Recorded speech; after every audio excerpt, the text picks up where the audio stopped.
My name is Rogelio Florete. Some people call me Dr. Rogelio Florete. That doctor, I do not issue prescription.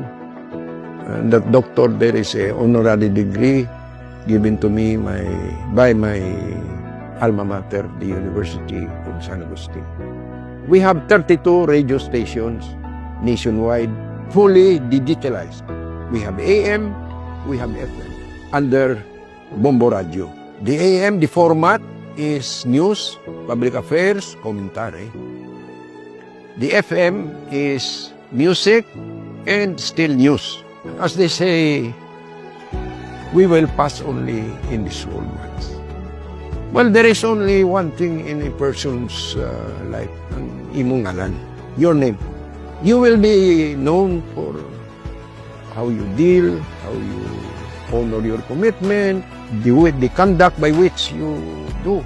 Bombo Radio has garnered a lot of awards.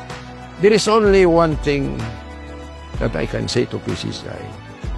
My heart is full outpouring with gratitude. Hindi man ta perfect.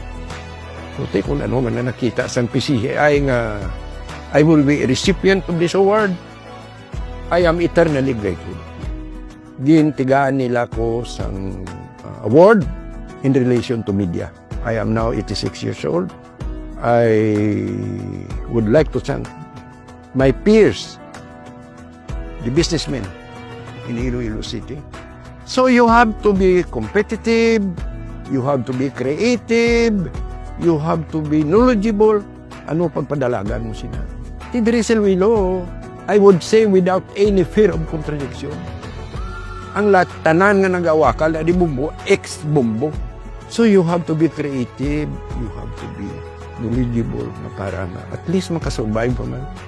You have that satisfaction, bala, that you have served your country. You serve the area where you are. You serve your people. And, kamo na. Thank you.